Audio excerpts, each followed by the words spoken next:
پھر دن ہوا پرانی رات کا، کرے سو شکر ہم خدا کی ذات کا، خدا کی ذات کا نیا پھر دن ہوا۔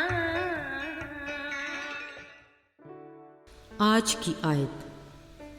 اس نے ان سے کہا، مجھے بڑی آرزو تھی کہ دکھ سہنے سے پہلے یہ فصح تمہارے ساتھ کھاؤں۔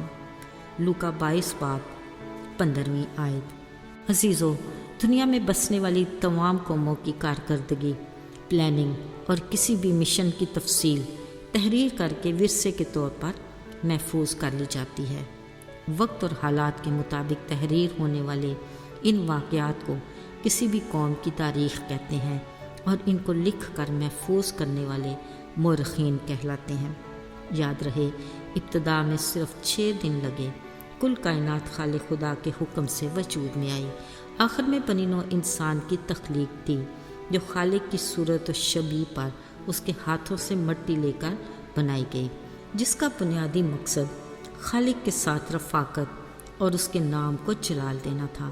مگر آسمان سے خدا کے حضور کھڑے ہو کر حمد و ثنا کرنے والا فرشتہ جب غرور کے باعث اپنی ٹیم کے ساتھ زمین پر گرایا گیا تو وہ ازلی دشمن کے روپ میں مقابلے پر آ گیا اور ٹھان لیا کہ وہ خالق خدا کا انسان کے ساتھ ملاپ کسی صورت برقرار نہیں رہنے دے گا۔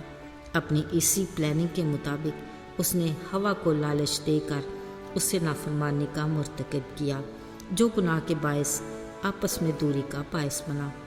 عزیزو، یہیں سے خدا نے بھی ایک عظیم مشن کا پلان کیا اور اپنے اکلوتے بیٹے یسوع مسیح کی جان کی قربانی کا ارادہ کیا۔ پھر مورخین کی صورت میں مختلف نبیوں نے اس مشن کی تکمیل کے لیے پیشن گوئیاں کیں۔ عزیزو، آج اس پیشن گوئی کی تکمیل اپنے آخری مراحل میں تھی۔ نبی کی پیشن گوئی کے مطابق یسوع کے کسی اپنے ساتھی نے اسے دھوکہ دینا تھا، لہٰذا اس ازلی دشمن نے بڑی جانچ پرکھ کی اور آخر اسے یہودا اسکریوتی کا انتخاب کیا۔ وہ یسوع کے شاگردوں کی ٹیم کا خزانچی تھا، جس کے پاس خزانے کی تھیلی ہوتی تھی۔ اسے اس تھیلی کو بھرنے کا شوق بھی رہتا اور لالچ بھی۔ وہ اکثر اس خزانے میں ناجائز ہاتھ بھی ڈالتا رہتا۔ ابلیس نے اس کی اسی خصلت سے فائدہ اٹھا کر ایک پلان بنایا اور چپکے سے یہودا اسکریوتی کے دل میں ڈال دیا۔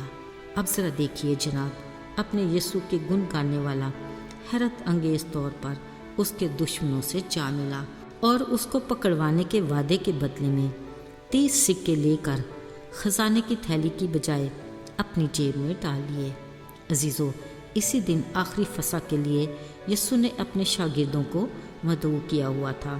یہودا اسکریوتی بھی بظاہر بڑا مطمئن ہو کر آخری فصح میں شریک ہونے کے لیے عین وقت پر پہنچ کر یسوع کے ساتھ جا بیٹھا۔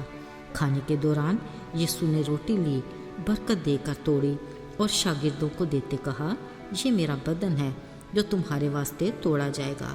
پھر انگور کا شیرہ لے کر کہا، یہ میرے عہد کا خون ہے جو تمہارے لیے بہایا جائے گا۔ عزیزو، پھر جو بات یسوع نے کہی وہ یہودا اسکریوتی کے لیے خاص طور پر باقی تمام شاگردوں کے لیے بھی حیران کن تھی۔ یسوع نے کہا، آج تم میں سے ایک مجھے پکڑوائے گا۔ بلا شبہ سب نے باری باری پریشانی سے پوچھا، یسوع کیا میں؟ یسوع نے کہا، جس نے طباق میں میرے ساتھ ہاتھ ڈالا ہے وہ۔ اسکریوتی نے پھر ظاہری پریشانی سے ہی پوچھا، اے ربی کیا میں؟ یسوع نے کہا، ہاں تو نے خود ہی کہہ دیا۔ عزیزو، کلام میں لکھا ہے، اسی پل وہ اٹھ کر باہر چلا گیا۔ جب فصح ختم ہوئی تو وہ گیت گا کر زیتون پہاڑ کے پاس گیتسمنی باغ میں دعا کے لیے چلے گئے۔ عزیزو، آئیے اب ذرا چلتے ہیں گیتسمنی باغ کی طرف، جہاں ایک بڑے پتھر کے پاس تنہا شخص بیٹھا دعا میں مشغول تھا۔ لگ رہا تھا کہ وہ کسی کرب میں مبتلا ہے۔ دوسری طرف اچانک سپاہیوں کی ایک پلٹن سردار کاہنوں اور فریسیوں کے ہمراہ مشلوں اور ہتھیاروں سے لیس نمودار ہوئی۔ دیکھ کر لگا یقیناً یہ کسی بڑے مشن پر ہیں۔